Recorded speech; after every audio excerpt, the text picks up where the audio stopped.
صلی علی سیدنا محمد وعلی آل سیدنا محمد وبارک وسلم۔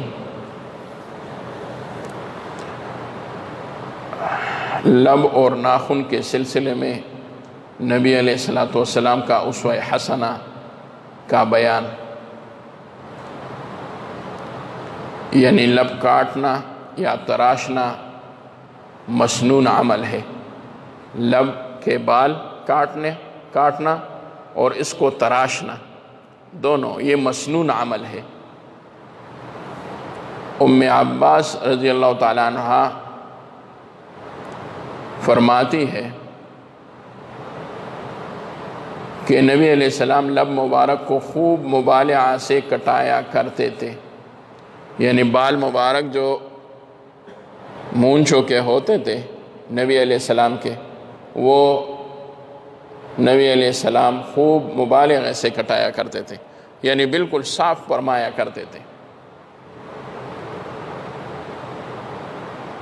لیکن کینچی سے، اس وقت جو کینچی کا شکل ہوتا، اسی سے خوب مبالغہ کے ساتھ اس لب کے اوپر بالوں کو وہ صاف فرمایا کرتے تھے۔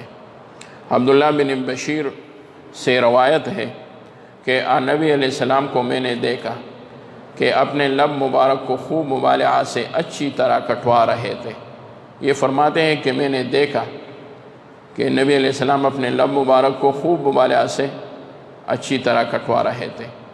یہ سیرت الشامی میں اور مجموع الفوائد میں آیا ہے یہ روایت۔ عبداللہ ابن عمر رضی اللہ تعالیٰ عنہما فرماتے ہیں کہ میں نے نبی علیہ السلام کو دیکھا کہ آپ لب کو خوب مبالغہ سے کاٹ رہے تھے۔ اسی طرح اور بھی روایت ہے، بخاری کا ایک روایت ہے، طحاوی شریف میں بھی آیا ہے۔ عبداللہ ابن عمر سے روایت ہے رضی اللہ تعالیٰ عنہما کہ نبی علیہ السلام اپنے لبوں کو خوب مبالغہ سے کاٹا کرتے تھے۔ یا عبداللہ ابن عمر کا عمل یہاں پر روایت ہے، یہاں تک کہ کال کی سفیدی نظر آنے لگتی تھی۔ حضرت سعید بن مسیب ایک تابعی ہے، اس سے منقول ہے کہ حضرت ابراہیم علیہ السلام پہلے وہ شخص ہیں جنہوں نے لب تراشا یا کاٹا۔ حضرت ابراہیم علیہ السلام کی سنت ہے یہ بھی حضرت ابراہیم علیہ السلام کی سنت ہے۔ اور داڑھی کی سفیدی بھی ایک عمل ہے کہ ابراہیم علیہ السلام سے شروع ہوئی۔ اسی طرح ختنہ، یہ بھی حضرت ابراہیم علیہ السلام کا سنت ہے۔ اسی طریقے سے اسی طرح مہمان نوازی، یہ بھی حضرت ابراہیم علیہ السلام کی سنت ہے۔ اور بھی سنتیں ہیں حضرت ابراہیم علیہ السلام سے شروع ہوئی ہے۔ سنت کا مطلب ہے طریقہ، یعنی یہ طریقے حضرت ابراہیم علیہ السلام سے پہلے کسی اور نے نہیں کی اور نہ ادا کی تھی۔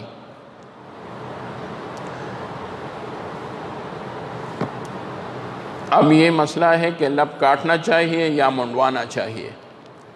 لب کاٹنا چاہیے، کٹوانا چاہیے یا منڈوانا چاہیے۔ ایک کاٹنا ہوتا ہے، کاٹنا یہ ہے کہ کینچی سے، مشین سے اس کو صاف کیا جائے، اور منڈوانا یہ ہے کہ بلیڈ سے اس کو صاف کیا جائے۔ تو اس میں کیا حکم ہے؟ تو حکم یہ ہے کہ لبوں کا کٹوانا، لبوں کے اوپر بالوں کو کٹوانا یہ ٹھیک ہے، صحیح ہے اور سنت ہے، اور منڈوانا سنت نہیں ہے۔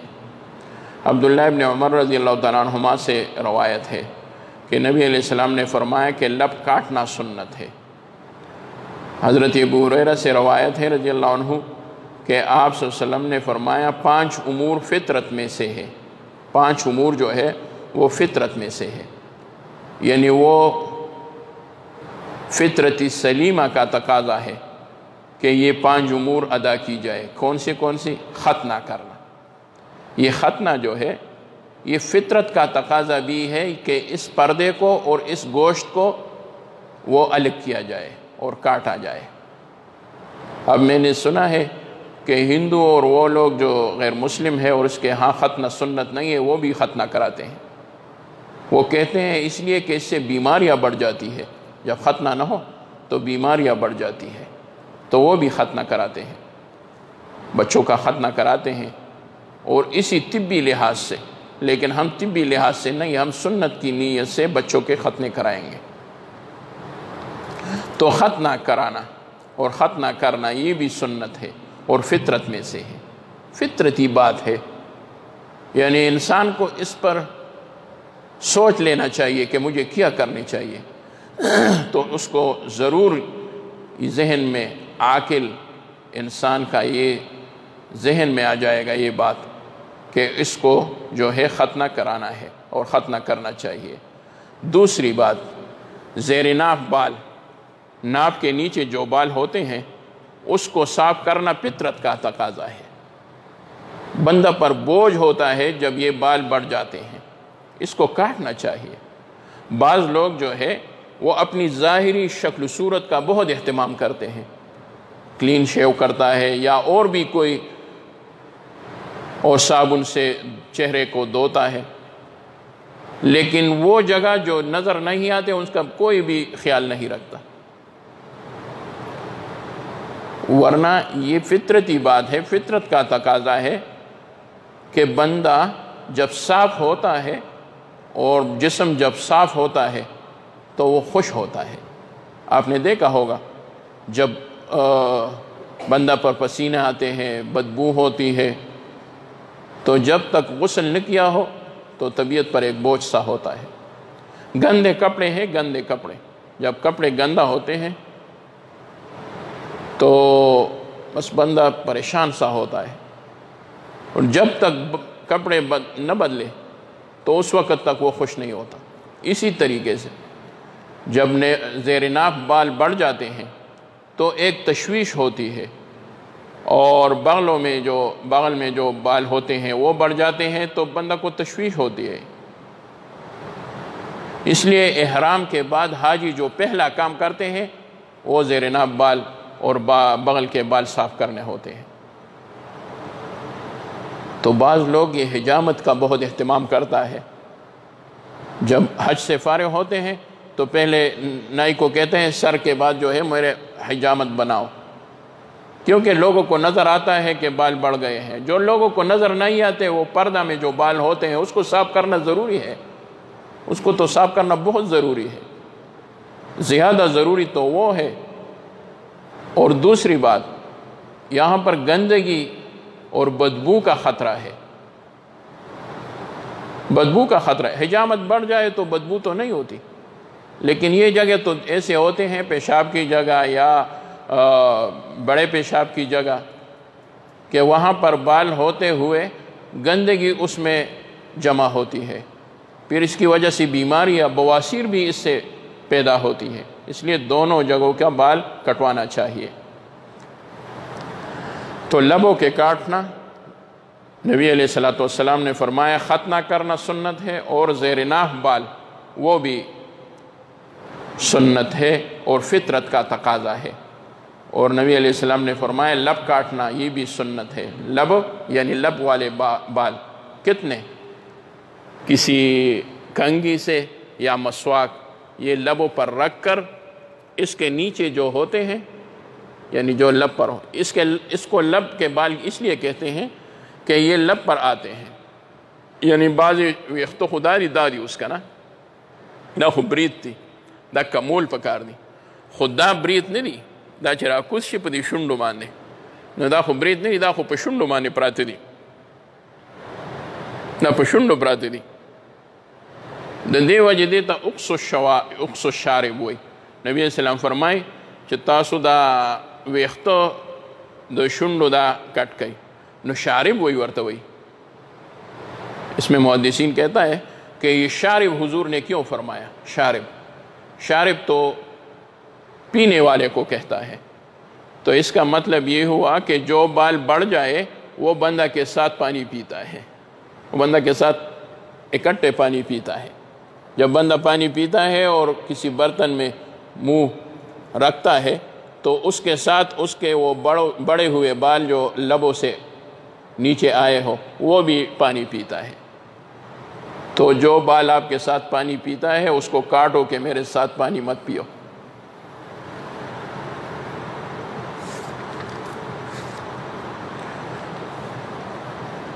تو ختنہ کرنا، زیر ناف بال موڑنا. پښتو کې مو بعض زنانه وي، بعض نارینه وي، بعض خلک وي، هغوی د زیر ناف بال یعنی د زیر ناف ویښتو بالکل خیال نه ساتي. دا ډیر ضروري شی دی. دا به مخکې د دې نه چې په دې باندې 15 ورځې تېرې شي، 20 ورځې تېرې شي، د هغې نه وړاندې کټ کول پکار وي.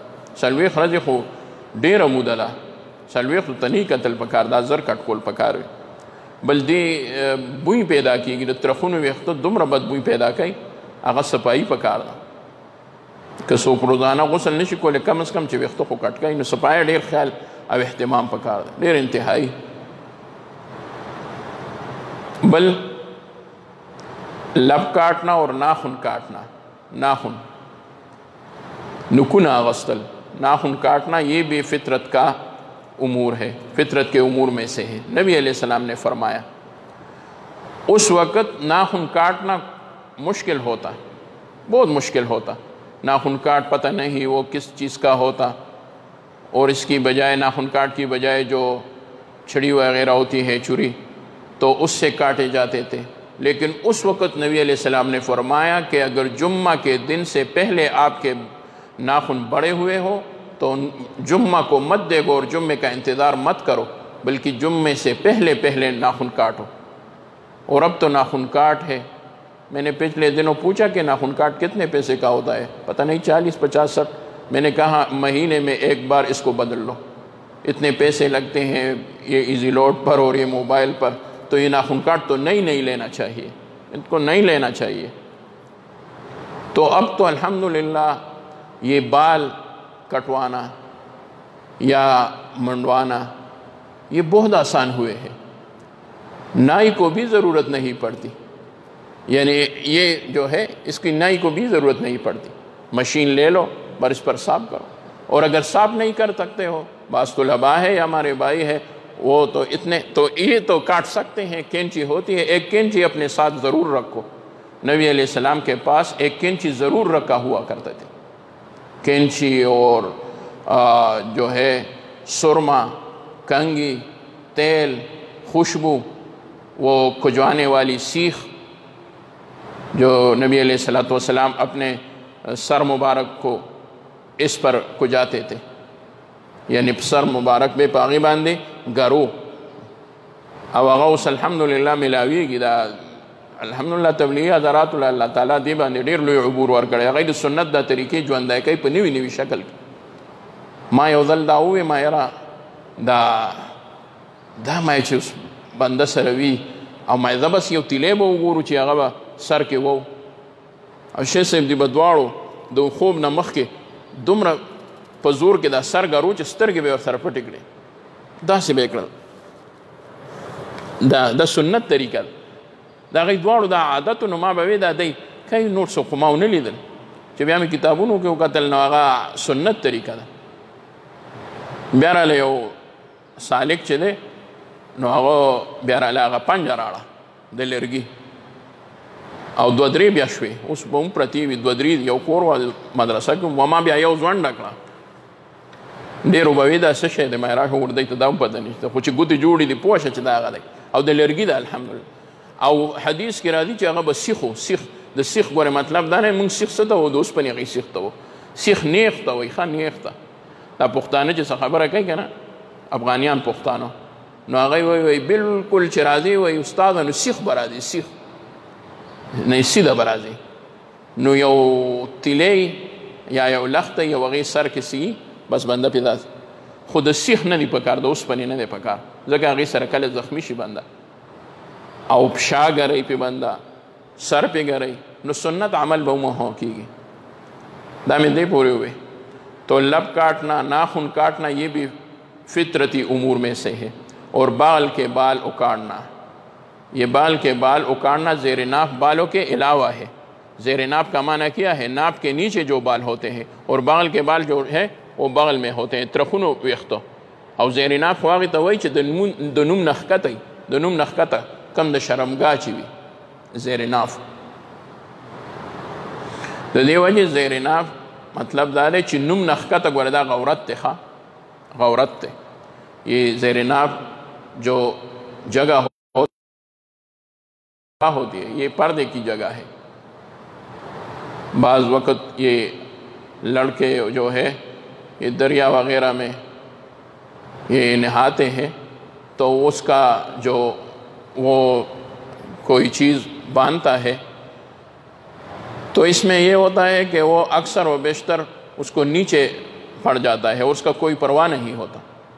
میں نے ایک بابا جی کو دیکھا تھا، وہ اب وفات پا گئے ہیں، حرم شریف میں ہوتا تھا، اور جس کے پاس بھی چپل ہوتے تھے اور اس کو تیلی میں نہیں رکھتے تو وہ زور سے ایک تیلی اس کے حوالہ کر دیتے تھے اور اس کو اس میں ڈال لیتے تھے کہ یہ کیا کرتے ہو، حرم کے اندر جو ہے چپلوں کو ویسا، اور کیمرے پر بھی جو تصاویر اپنے لیے اور دوسروں کے لیے کعبہ کے سامنے نکالتے تھے تو اس کو منع کرتے تھے، لیکن اب نہیں کرتے وہ لوگ۔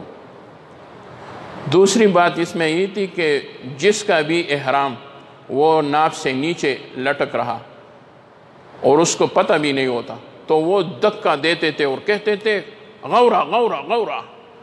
بندہ کہتے کہ یہ کیا کہتا ہے غورا غورا غورا۔ میرے ساتھ ایک ساتھی تھا، کوئی دوسرا تھا، تو اس کو طواف میں اس بابا نے دیکھا تو اس بوڑھے شخص نے اس کو کہا غورا غورا غورا۔ اس نے کہا کیا غورا، میرے پاس تو کوئی غورت وغیرہ نہیں ہے۔ میں نے کہا غورت اس کو کہتے ہیں کہ آپ اپنے جو ہے حرام کو ذرا اوپر کرو، یہ نیچے پڑ گیا ہے۔ تو وہ پھر سمجھ گیا۔ بغل کے بال اکاڑنا، بغل کے بال اکاڑنا ویخته یستلنی یو اوس چې نشي ویستی ځکه خلک عادت داسې شو چې په د مخکې نه یې په بلیډ ووایي نو بیا وتل د هغې ګران وي، نو د دې د وجې دا چې دي نو دا بیا که په هغه باندې په بلیډ باندې هم کول پکار دي، مشینانو باندې هم کول پکار دي۔ حضرت عائشہ سے روایت ہے رضی اللہ عنہ کہ لب کو کاٹنا، داڑھی کو بڑھانا فطرتی سنت ہے، یعنی سنت ہے، فطرت ہے۔ حضرت عمر بن عبدالعزیز رحمۃ اللہ علیہ سے پوچھا گیا کہ لب کے بالوں میں سنت کیا ہے تو انہوں نے کہا کاٹنا، موڑنا نہیں، کاٹنا، اس طرح کے ہونٹ کے کنارے نظر آ جائے، یعنی لب کے کنارے کے بالوں کو اس طرح کاٹے کہ ہونٹ کے اوپر کے حصے نمایاں ہو جائے۔ احادیث میں جو قص اور احفا کا مفہوم ہے تو قص کے معنی ہے کاٹنے کا ہے اور احفا کے معنی مبالغہ سے کاٹنے کا ہے۔ فطرت سے مراد انبیاء کی سنت ہے۔ معلوم ہوا کہ لبوں پر اس طرح پیرنا موڑنا خلاف سنت ہے۔ بلیڈ وال پر باندھے بریتو باندھے یا دا سے خرول چیغخ کا رشی دا خلاف سنت تھی، خواہ دا خلاف سنت تھی۔ او امام صاحب رحمت اللہ علیہ ورطا بدعات ویلی دی، خو امام مالک رحمت اللہ علیہ سخت منع کئی او دا نی کول پکار ولی دی سر مسلح را دی مسلح بدنمائی پیدا کی دا برید چی اخرو لشی پچاڑ باندے نو دا سی دا شنڈ روزی مونتے او چی کپ دی مشین باندے مکمل اخری گی خو پتہ لگی چی یارا دا خرولی شوی نی دی دا غستی شوی دی، تو اس لیے لبوں پر اس طرح پیرنا موڑنا خلاف سنت ہے، اسے بچنا چاہیے۔ صلی اللہ علیہ وسلم۔